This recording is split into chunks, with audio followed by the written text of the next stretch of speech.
Hey, what's up, Roxstars? It's Rox with a little bit of talk about what's at the top of the blog, so let's get to it.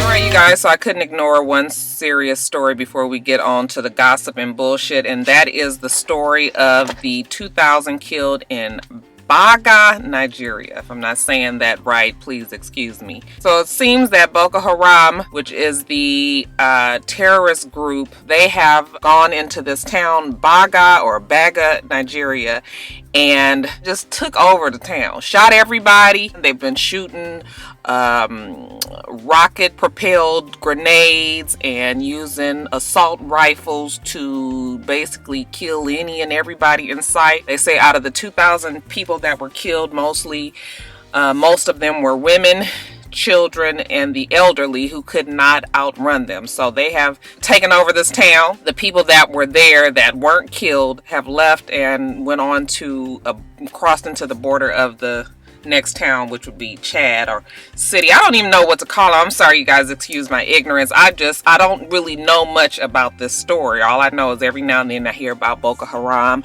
They are also the group that was responsible for stealing all the girls going into the school and taking the somewhere around 10 to 14-year-old girls and, you know, moving them off into the forest somewhere and doing whatever they're doing with them. I thought it was selling them into slavery or early marriage or whatever. Again, don't know much about the story. My biggest question about it all, of course, is what is Nigeria doing to try to get control of this group? I know people have been asking for America to be involved. Really, people are not asking for much because you don't hear much about this story, and that's been the discussion that people have been having. I don't like to compare tragedies. Shit happens everywhere. It's terrible wherever it happens. But the shooting of the 12 people that were killed at the newspaper, the satirical, again, y'all, my words, the satirical, am I saying it right? Or the satire magazine in Paris, they've had some few people go in there and kill these news reporters or journalists, which is a terrible story, but people are saying that, okay, we've been hearing all this and there's been all these different marches and all this show of support around the world about these 12 people, which is not to lessen the tragedy at all, but we've got 2,000 people killed over in Nigeria, and I know I don't even really have to I don't have to explain that to you guys. Now, we talking about Paris, France, and then we talking about Nigeria, Africa. I mean, you would have to be a fool to not realize, you know, why there is not as much importance in one story as there is in another. Yeah, I don't know much about it, so, you know, I'm not one to profess to be much the political or, you know, that up on world issues. However, there's things that you just can't ignore. And the fact that these people have been killed and Nigeria has not been able to seem to get a hold on it, I don't know if it's because they are ill-equipped or if they are just not that concerned. When I talked about the Boko Haram story before, people did mention, and I will say some of my African viewers that are from there or, you know, originated from there before they moved somewhere else did say that there is some corruption in Nigerian government. Again, that's not me. I'm telling you guys what the people say. I hate that I even have to say that sometimes, but people will always get in my comments and make it seem like I'm the one that said it when I'm just really reporting it. So that's it. Very sad. They took over this town. They're not moving out. I don't know what the government is doing. As of now, the United States is saying that they're just hoping that the Nigerian government will take care of their issue. And, you know, I'm not trying to be really down on the whole thing. But yeah, United States has a lot of their own problems right now. So it's just hard. It's bad. It's sad and it's bad. And, you know, I just really hope that the government there will get it under control. But anybody who knows more about the story, you guys are welcome to talk about it in the comments. It's something that needs to be discussed and something that a lot of people are not discussing. So just wanted to let you guys know about that. Let's get on to the gossip. You guys, there's so much full-of-fuckle niggatry going on. I got so much shit. First of all, let's talk about what would be my most Okay, let's talk about Safaree. I always want to call him Safaree because when I see the way it's spelled, it makes me want to pronounce it that way. But anyway, Safaree was on The Breakfast Club. You guys know who Safaree is. He is the ex-boyfriend of 12 years, I believe it was, to Nicki Minaj. You guys know that he and Nicki Minaj broke up earlier last year. And after a series of getting back together and breaking up and getting back together and more of their business kind of being put out there in the streets, they finally called it quits. Short of them being celebrities, it's been pretty much your regular run-of-the-mill breakup now. I'm sure it makes it harder for them because they are in the public eye. Not only that, but Nicki Minaj is a huge star who has a ton of supporters and fans and fanatics and stans in her corner. So, of course, we've all decided to kind of be on her side. But the more realistic and mature approach to this whole thing is, you guys, shit happens when you break up. It ain't really no good on either sides. And just up until now, we've only heard her side. So he went on to The Breakfast Club because there had been more and more postings that Nicki Minaj has done, saying different things about him, calling him corny, mentioning, you know, that he's done this, that, and the other to her, kind of in a low key way, putting him down. And I guess he's had enough and he's decided that he needs to speak up for himself, which is, I mean, that's fine. Okay, everybody deserves to have their side said if you were going to be in the public and talking about it in any way. So it was good to hear Safaree's, you know, his side of the story. I'm not one to really take anyone's sides. As you guys know, like I said, breakups is fucked up, and, you know, we say and do things that we might not necessarily have said or done about or to the other person, just because we're hurt. So his whole thing was he just wants to move on in peace and he doesn't want her to continue to put him down. If I really was listening to the both of them, the way I see it, it looks like Nicki Minaj, the vehicle, Safaree was the engine behind the vehicle. She was the body, what we all saw, and he was the insides and the inner workings of that relationship, her career, and he was there every step of the way. Even she has said that. When you have somebody that's huge like that, that ego can truly take over. He said that everybody works for her, and, you know, it just came to a point where she just kind of treated him as an employee. I can see all of that. I can see all of that happening. I can also see a man who has been having to take the backseat to his woman be hard on a man's ego and their own drive. So, like I said, I can see why all of it is fucked up. I was fine with the interview. I don't think he did anything or said anything that was going to be so, you know, that we found out anything new about the two of them, other than it was interesting that they decided to come out about the relationship only when they broke up, because they never really said that them two were together, even though everybody knew that they were. But, yeah, I mean, the interview was just cool. It was whatever. He never lost his cool. He did look, you know, this was my tribute to Safaree. You know, he had his fur on, and he had on his chains and his jewelry and all of that. Yeah, all of that is what makes you kind of feel like he's corny, because it's just like overkill. Now, if you was gonna wear the fucking fur, you have to wear the ring and the chains too. Like, can we pick a look, okay, and stick with that? So all of that, those are the things that make you feel like he's overdoing and really trying to, you know, make it seem like he still got all his money, which I'm sure he's fine. He's been the executive producer on some of her biggest work. At least I'm hoping that he was smart enough to get some shit on paper. But other than that, like, you know, in the smacking, of course, people that aren't on the mic, a lot of things they just not aware of that they do. You know, what you hear more of if you were always on, like when I'm doing my videos now, people would complain a lot about my jewelry clanging around. So I try not to as much have my jewelry on as much, you guys see. Plus, the motherfucker stole it all any goddamn way. Shit. Yeah, it's just certain things. So, I mean, you know, the smacking got on everybody's nerves. And, yeah, once you got around that, though, you know, it was a cool interview. Did you guys see it? It was on The Breakfast Club. Charlamagne the God and Angelique? I can't never remember everybody's names on these different shows. There's so many Angelas out there. You guys tell me what you thought about the interview. Do you still believe that Nicki Minaj was the extra innocent one in this, or is it just a relationship that imploded because of the pressures of her stardom? anybody heard Ciara's new song that she released called I Bet? There has been discussion on whether or not it is a diss track to Future, and yes, definitely so. If you listen to the words, it is. If it ain't a diss track, I won't say it's a diss track because she's not really talking bad about him, but she's definitely talking about her experience with Future. And listen, I listened to the song this morning, and I am not no extreme Ciara the artist fan. I mean, I haven't really liked any of Ciara's music. I did like Body Party and other. I'm gonna say I ain't buying no Ciara shit. Okay, the last thing of hers I bought was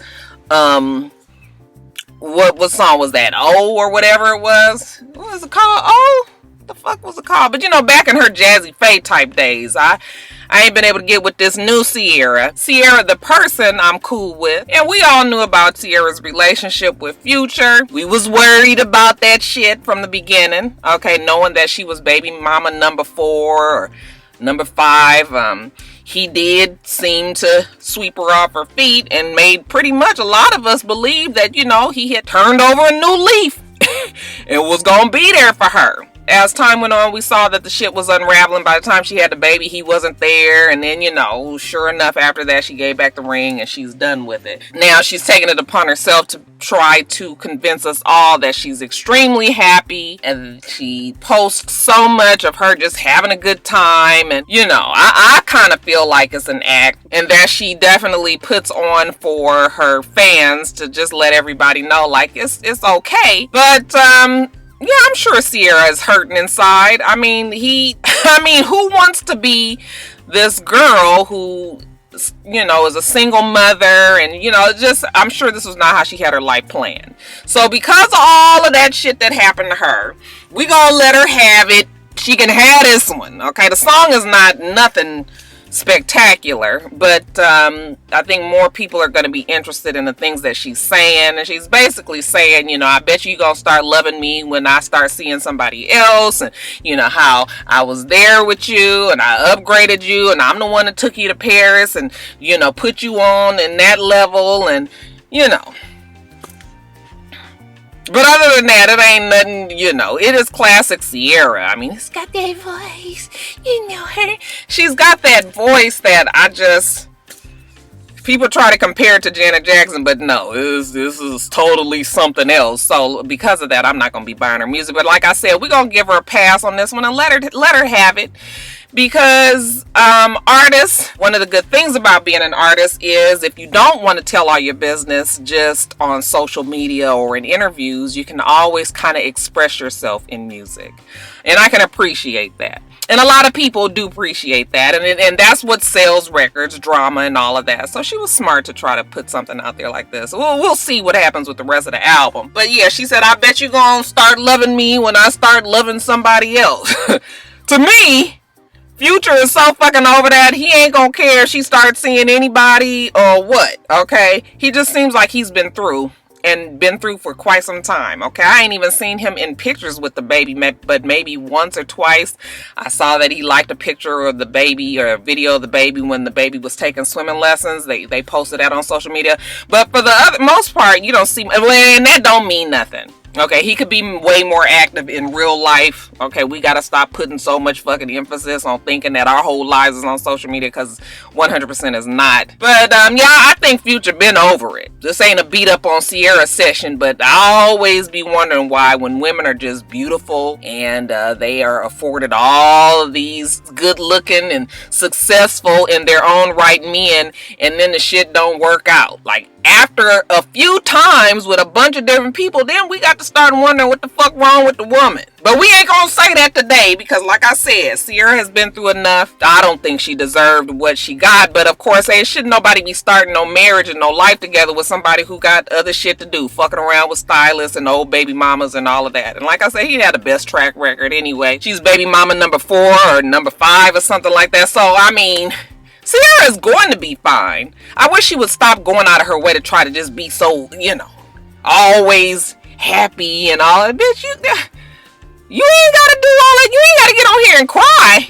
Okay, we don't want you to do that, but just, you know, just chill sometimes. So, y'all let me know if you heard the song. Yeah, it ain't nothing that's gonna be on the top nothing. If it is, it's gonna be on the sympathy tip because everybody is feeling sorry for the fact of, you know, how he treated her. But y'all let me know what you thought about the song.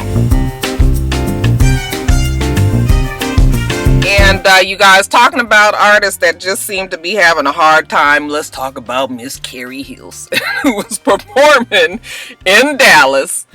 She was opening for Lenny Kravitz. And you guys have been to concerts, and you guys know that most of us don't get there for the opening acts. Folks don't start trickling in until, you know, we know that the artist is going to be there. So Keri Hilson was signed on to, you know, heat up the crowd before Lenny got his ass up on the stage. Now, they posted it on the Shade Room. I saw it the other day. They posted a little clip of her performing, and they pointed out that the damn stadium was empty, but she still did her thing. You know, it was fucked up that they did that. Because I don't even think I noticed that, even though everybody be such Hawkeyes on Instagram and all. I'm sure other people notice, but I didn't notice it right away.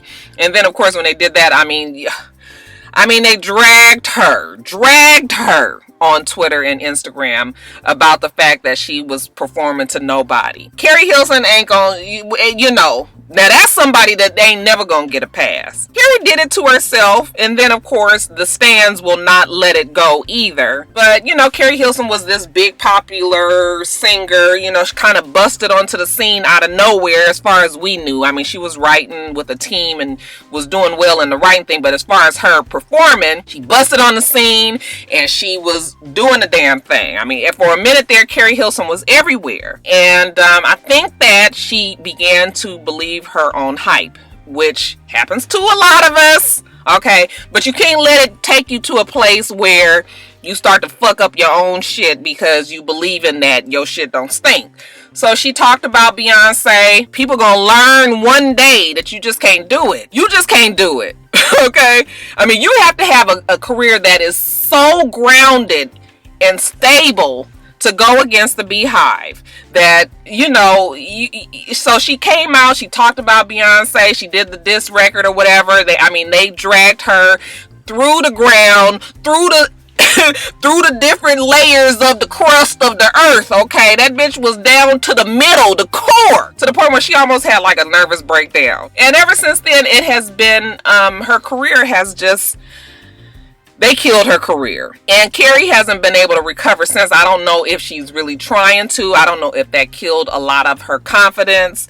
You know, she does have the basketball player boyfriend, and, you know, she still does whatever she does. I think she's still writing and all. But as far as being on stage, which is something that I thought that she really liked doing, that's been hard for her to get back to. But, you know, people going on and on about her performing to an empty crowd. They just won't give this girl a break. Y'all just ain't gonna fucking give Keri a goddamn pass, okay? So she comes on Twitter the next day and was just like, I spent my whole day being ridiculed by people for doing something that I love, $100,000 for one night, even though I used to be, you know, she said some shit about how she used to be relevant 4 years ago and all of that stuff. So I feel sorry for Keri Hilson. We all need second chances. I mean, the girl hasn't had her second chance.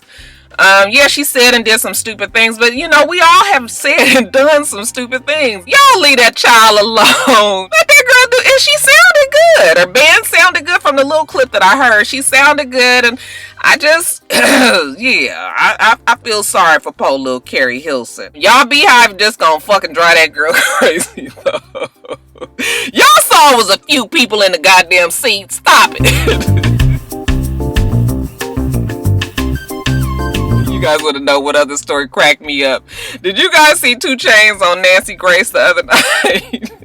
The shit was so hilarious to me. Now, first of all, you guys know I love 2Chainz. Y'all remember how I went through my 2Chainz period back in the day. I like 2Chainz though. He's a smart person. He seems like a cool guy. So they had him on Nancy Grace because they were talking about the legalization of marijuana. I don't know exactly what case they were talking about, but it sounds like there was some case where a couple was smoking pot. They got so high and fucked up that something happened to the kids, and I don't know what happened to the kids. Did the house burn down, or did something happen? The kids hurt themselves? I don't know the story, like I said, but all that, they started having this discussion about whether or not pot should be legalized. Now, I couldn't understand if whether or not it was going to be a discussion on the legalization of pot, or if it was going to be a discussion on the stereotypes and the negativity of rap music. Okay, so if it's going to be one thing, it's going to be one. And then if it's going to be the other thing, it's going to be the other. Nancy Grace was going, now you guys know how Nancy Grace is. Okay, Nancy is on that bullshit a lot of the times. You saw when she was talking and she was introducing him and she was just like, also known as Titty Boy. I was cracking up. Oh, that Nancy be a mess. But anyway, she's going on and on about, you know, the shit, the negatives of rap, which we all know about. Okay, the whole degrading of women and, you know, the whole glamorization of drugs and alcohol and, you know, all of that. So I guess that was the tie-in for marijuana, but she was really trying to lump all of that together, basically saying that people that smoke weed are these ones that all make bad decisions and all, you know, neglect their children and all, you know, rappers and, you know what I'm trying to say? Like, I was getting mad because if we're talking about the legalization of marijuana, I know Nancy Grace has to know that there is plenty of very successful people, okay, who are not rappers, white collar. These folks been smoking weed for years and years and years and years. And the whole argument is stupid because half of the United States is fucking legalizing marijuana. So it's real bad in certain states, but it's okay in other states. So like, why are we even still having this discussion? Like, why don't they just go on and legalize it? Of course, they started talking about it being a gateway drug. And that's where TwoChainz was trying to explain to them, like, yeah, it's not necessarily a gateway drug. People that smoke marijuana are not necessarily, you know, not paying attention to their children or putting their children in harm's way. Okay, the people that fucked up their kids when they was high, whatever happened in that case, it's more to that story. Something else is wrong there. They already don't pay no fucking attention to their kids. But that you can't say that everybody that's smoking weed are not paying attention to their kids or, you know, doing child abuse and all of that. So I thought TwoChainz did very well, but it was so funny because when he was on the panel and it was, you know, they had him in the 4 squares. And he was talking, the one guy was talking about how horrible it was and, you know, the fact that it's a gateway drug and people that smoke marijuana ended up doing, you know, methamphetamines and different, you know, higher intensity and, you know, more dangerous drugs. That damn TwoChainz, that first of all, he just sitting there like this. And then finally, when it's his turn to talk, he was just like, okay, you know what? He been sneaking and geeking, all right? You know exactly what weed smells like. You can tell he been sneaking and geeking. I was like, not sneaking and geeking. And even that damn Nancy Grace had to almost laugh to herself. She kind of smirked and looked down at her table and all. But, you know, it's always some people that just really want to lump all that together, and weed is not lumped. I mean, I've always felt like if you were going to do stronger drugs, you was going to do it anyway. Okay, and weed doesn't necessarily have to be the one to introduce you into it. Because from what I understand, weed is a different high than the shit that the high that you get off of crack or methamphetamines or you know, cocaine. It's all a different high. So people are going to continue to use that gateway argument. I've known people even in my family that have smoked weed for years, that are in their 70s and almost fucking 80s that still smoke weed. Okay, they are successful people. These are teachers and, you know, counselors and folks that have really had a career for themselves. And, you know, they ain't did shit else. Homeowners, business owners, all of this. So we can't just, you know, and I imagine that all of this will even become an irrelevant moot point after a while, because eventually everybody is going to be on the whole marijuana is legalized tip, and we ain't even gonna think about this. Okay, like TwoChainz was saying, if you would legalize the marijuana, then it would take a lot of the crime out of it. We already know when before they was legalized alcohol, you had people, the mafia was killing folks and all of that. Okay, once they legalized it, it took all the you know, the drama and the excitement out of doing something illegal. And I mean, you can get it anywhere. So now who cares? And maybe it'll be that same thing with marijuana. It won't be like, you know, you sneaking to do something. Fuck, it's legal. Let me go smoking some weed and then go. So I always said that it has more to do with whether or not they can tax that. I think that's more of the issue. I was cracking up when she said something. She was quoting his lyrics and then she said something, something, something true. And then he was just like, true. I like TwoChainz because he is fucking funny to me. I also like TwoChainz because he's smart. And I think he did very well on that panel. The shit that he said was very true and very very true and obvious. So, did you guys see it? If you did, you have got to YouTube it. It is a 10-minute long interview, but it's definitely worth the time. Alright, you guys, the Golden Globes, they did announce the Academy Award nominations this morning, and basically the black people wanted to know about Selma. Okay, Selma kind of got snubbed. They were only nominated for Best Picture and then Music, you know, Original Song. Best Picture, of course, for the movie, and then the song Glory by Common and John Legend, which I probably feel like they will win. But other than that, no Best Actor for David Oyelowo, am I saying his name right? And no Best Director nomination for Ava DuVernay.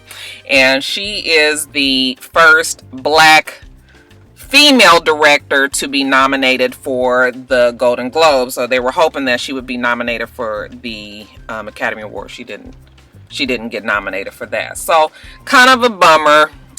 Listen, I done said it a few times before, but I'm beginning to believe that anything that Oprah Winfrey has to deal with, any movie that Oprah Winfrey has her hand in, will never get an Oscar nomination. I don't know what it is with Oprah and the Oscars. I don't know if she done pissed some folks off. I mean, it just never seems to happen. Anytime she's involved, it never happens. We had it with The Butler. We had it now with this movie, even though it was, you know, Best Picture. But The Butler, this movie, Color Purple. Yeah, every time. She don't never...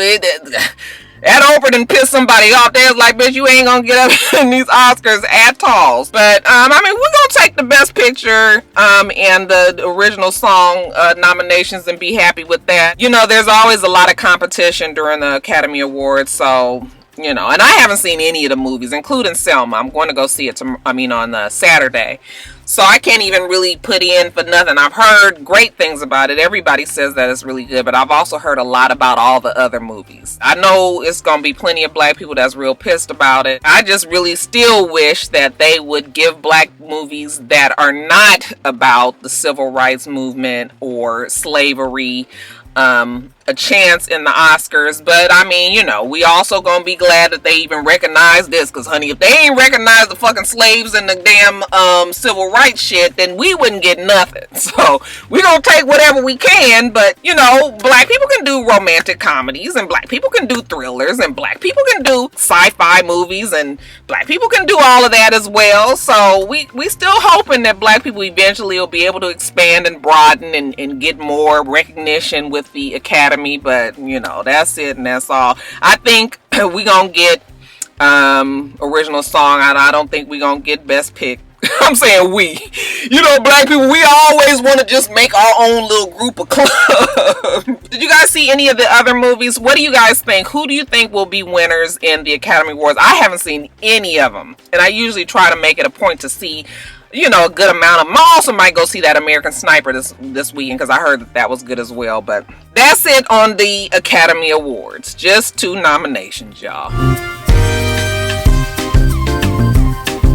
I don't even really know why we're doing a story on Naya Rivera, because we had already decided that the bitch was crazy back when Big Sean tried to tell us. He even had to do a fucking song about it, y'all. That is my jam too. I don't give a fuck. I don't give a fuck. What?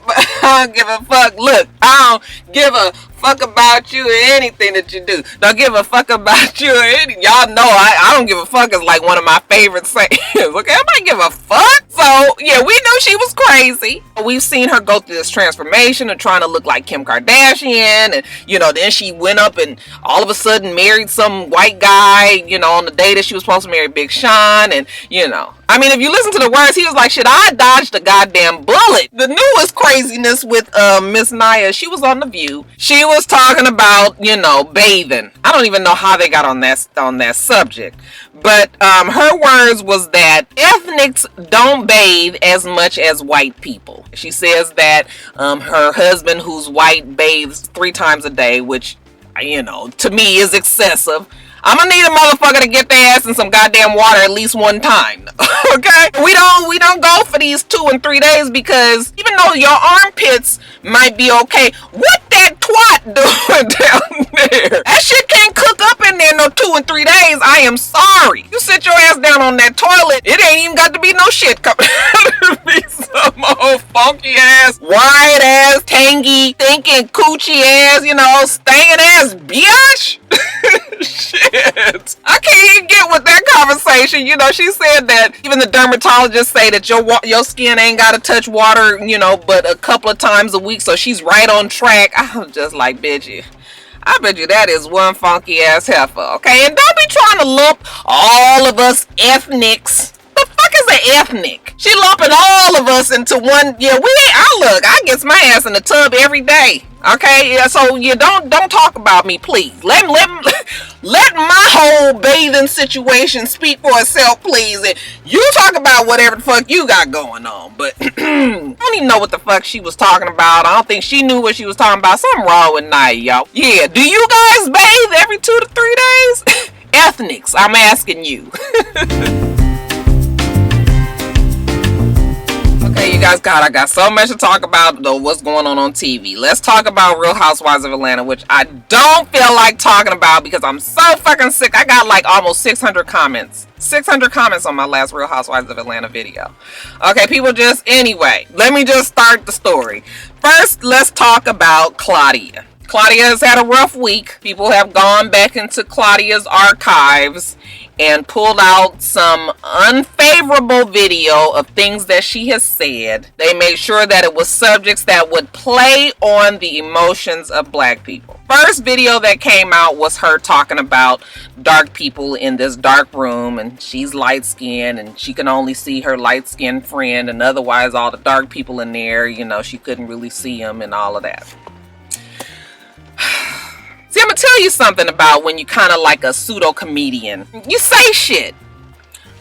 You don't feel like you're gonna be nailed to the cross about certain things because you're just in the moment of being funny. When she was talking about that, yeah, was it in poor taste? Yeah, probably so. But it's all shit that we've all done. Okay, and if we were being truthful with yourself, we've all teased about, oh, that nigga is black. I mean, we've done it. I've done it. I've heard my friends do it. It's things that, you know, you say, so you kind of laugh with your friends about it, like, girl, yeah, I mean, he's so black, all I see was his teeth. I think I've even said it on a video. Yes, it's certain things that we all have said that's, you know, kind of fucked up, you know, a little bit racist in the whole gist of being funny or in a joke. But because of the racial tensions and everybody's so sensitive about anything that has to do with race right now, that you know, everybody wants to get in their feelings and get upset about the shit that she said. She's light skinned. She's talking about dark people. I've teased light skinned people, dark skinned people. I don't not like my black folks. Okay, it's all jokes.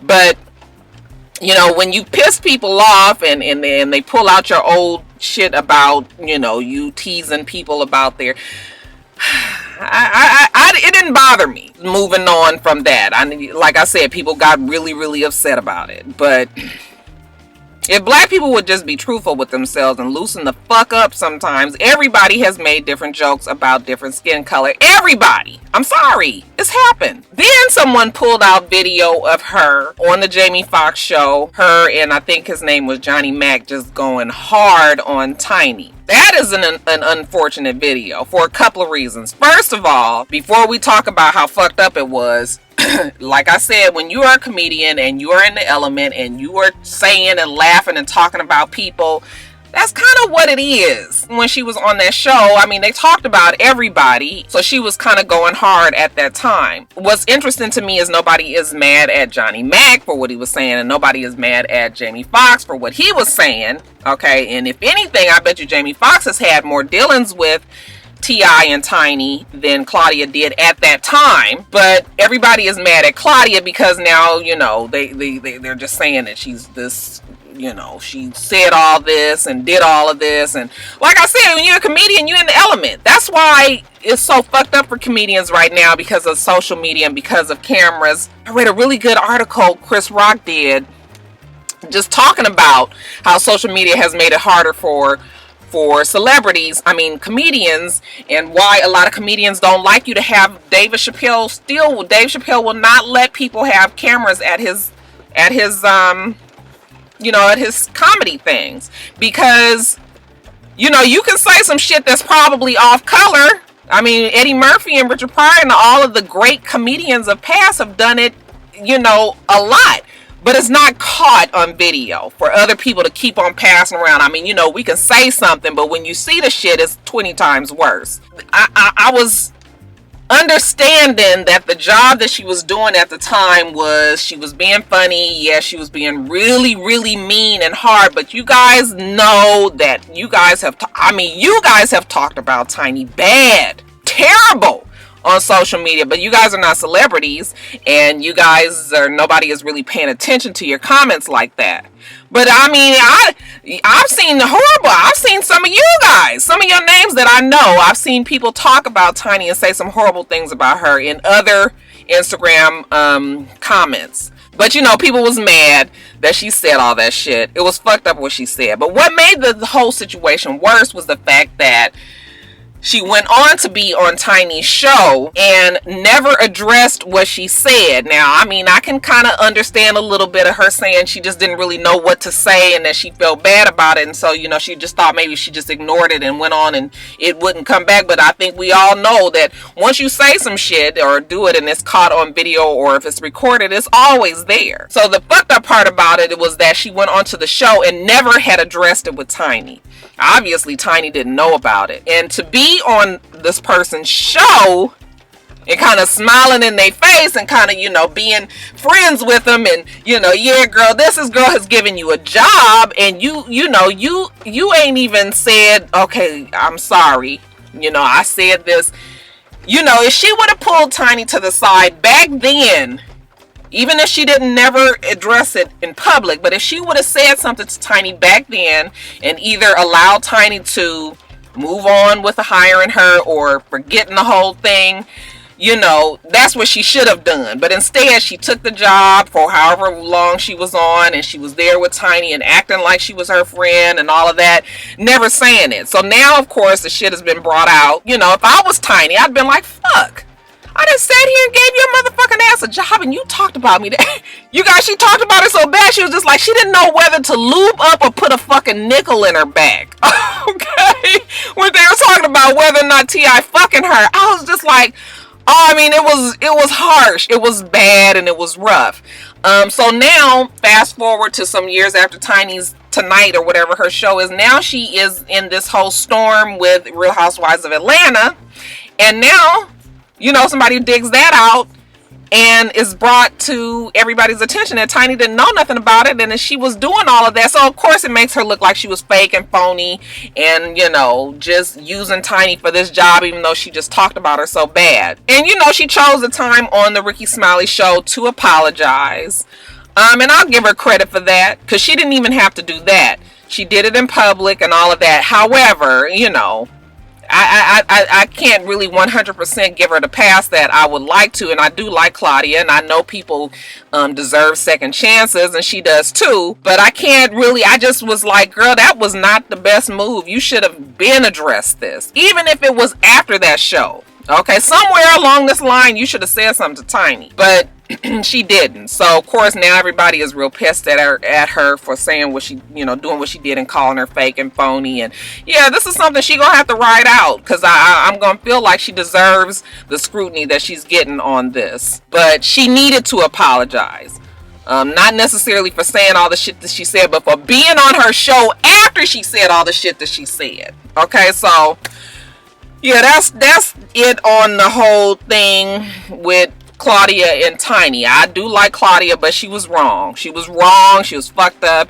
And this is probably going to be something that she's going to have to really just try to get past. So that's it. Y'all, I'm sure y'all going to talk about all that down in the comments. And then Kenya tweeted that Lupita Nyong'o wouldn't take a picture with her at the Golden Globes after 2 movies. Okay, kind of making it seem like that girl ain't even done nothing. How dare she won't take a picture with me? Shit, if I was Lupita, I wouldn't have took a picture with Kenya either. If I am an actress and I'm trying to remain credible and people to believe that I am the actress that I say, I mean, what the fuck am I going to be taking a picture with Kenya's ass when Kenya is just so fucking way out and crazy, you know, the way she is? I mean, that's not an image that I would want to attach myself to if I'm trying to be taken seriously as a for real actress. Of course, Taylor Swift, it don't matter, she's a singer. Okay, but yeah, no. I wouldn't have took a picture with her either. She was upset about it, and then she tried to backtrack and say, you know, that she's trying to remain humble and Kenya girl. Anyway, that's it on Real Housewives of Atlanta. The Game, did you guys watch it yesterday? Yesterday was the season premiere, season 7 of the final season of The Game. I watched it. I'm glad it's going off, you guys. It was kind of giving me the whole Brandy, Chardonnay, and Jason Pitt storyline was kind of giving me being Mary Jane a little bit. And, you know, what's her name is so fucking ghetto, and she's got this baby, and Pookie, and yeah, girl. And then the whole storyline with Lauren London and Blue. Y'all like how I mixed the real names and the character names. I'm sorry, I don't know everybody's name, but yeah, it's time for that show to go off. It's time for that show to go off. It had a good run.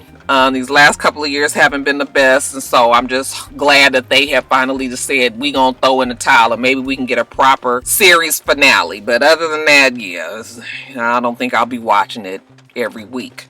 Then we have some cancellations. R&B Divas Atlanta, I heard, was canceled as that last season was not good, and they just don't have nothing, and they barely want to sing, and they don't want to do this and do that, and it was all this drama. And I think a few of them was ready to leave anyway. I think Kiki was ready to go, and Angie Stone had said she wasn't coming back. I think really Selena and Mo was the ones that was trying to hold it up, but Selena and Mo, neither one of them, I think, are ones that's going to be able to keep that show going. So, they say that's gone. They also say Sorority Sisters is canceled, which I had told you guys it was going to happen. I was surprised that it went on as long as it did. Show wasn't even good in the first place. Secondly, VH1 ain't gave a fuck about how mad you educated sorority sisters and fraternity brothers were with the show, but they was real concerned about the fact that all their money, their advertising money, was going down the drain trying to be extra supportive of this show. I think VH1 carried it on as long as they did because they have a good working relationship with Mona. And out of respect for Mona, they tried to carry it on as long as they could. They didn't just flat out cancel like they've done with other shows, but they did say, you know what, we're going to air these last 3 episodes on Friday tomorrow. That's only for the East Coast, goddamn it. You people on the West Coast, y'all going to have to watch that shit on YouTube or Hulu or whatever other show channels it might come on. But yeah, they say they're going to air them all Friday night and be done with that shit. And then lastly, Empire. I tried to watch all of it last night, you guys. I fell asleep. I don't know what the fuck happened. It was like the sleep demon just, you know, I was on my couch and I was all snugged up. I had that damn blanket right here in the pillow. It was just right here. And I was laying there looking at the TV, and then all of a sudden, y'all, I had to give up the ghost. I just don't know what happened. Last thing I remember really is when the white chick was given some kind of dance lessons, or they was at a studio or something. Y'all, I can't even remember. What the fuck I do remember though was when our white girl was about to give old boy a blowjob and that bitch put on a bib. I said, God damn it, what kind of fucking cum we fixing to deal with Nigga, I'm gonna need you to learn how to hold that shit in your mouth and go spit it out. You really gotta put a goddamn bib on? You gonna be letting the shit dribble all down the front of your shit. Maybe the nigga's a sharpshooter. Y'all ain't never gave somebody a fucking blowjob, that shit be shooting all over the place. Like, I'ma need my cum to just, I need it to be maintained. Bitch didn't put that shit on, it was going down. I said, a bib though, cuz? I was told through. Okay, you guys, the show definitely is starting to have a soap opera feel to it. Very stereotypical. I'm not gonna be pointing out shit like that because, like I said, black folks need jobs and let us just work. But yeah, there's definitely some bullshit type shit in this show. You know, what's her name is so fucking hard and so mean, and you know, Terrence Howard is so conniving, and you know, the gay one is so gay, and you know, the other one is so hard, the rapper, and the other one is just, you know, he crazy. And listen, it's all making up a good TV though. Okay, I still am gonna be cool with the show, but it got, y'all know it got its ways for sure. Did you guys watch it last night? I'm fixing to go back up to my office, and I guess I shouldn't really say this on, but I'm gonna try to watch the second half. I'm on a downtime in my office, okay? We still team Empire, still team Taraji and Terrence and all the rest of them on the show. I think it's gonna be all right, but yeah, it's a lot, y'all. Guys, it's so fucking cold out here today that my feet and my hands are freezing, so I need to get my ass back in the office. But yeah, I done put on this. See, this is a little leather jacket that I got at like H&M, and then this little thing, y'all, I got at R&B in 2004. Okay, and it's just a little caplet little thing, but I mean, this is like one of my best investments because I had wanted a bomber jacket, but then I was like, I'm not paying for no bomber jacket, but I wanted the real nice ones with the for real fur and shit on there, but I didn't want to spend it. So then I was just like, you know what? This bitch will come up with a makeshift bomber. So it's a little jacket, you know, this comes off and then I can wear it with a jacket, but it's cute. I'm up in this motherfucker today like I'm fixing to get on stage somewhere. I know the people in my office be like, this bitch ain't got shit else to wear this shit to but work. I don't go nowhere, I don't do nothing, y'all. So some days I be at work myself, I be like, Roxanne, you is really, where's you going today but to sit at that desk? But I'm like, I got the stuff, I want to wear it. If I don't wear it to work, when? Anyway, y'all, that's it. Y'all know I'm starting to put my lipsticks in the description box, right? Because everybody always asks what I have on. So from now on, 2015, it is my goal to always put my lipsticks in the description box. You have to ask no more. And of course, when I'm always wearing this red, you guys know this is Ruby Woo Woo. And the woo woo woo. And the woo woo woo. Anyway, y'all gotta get my ass back to work. I done been out here for a fucking hour. This thing is gonna be way, way too long. But y'all seem to like these long ass videos. We do this every single week. So make sure you rate, comment, and subscribe, and make sure you come back.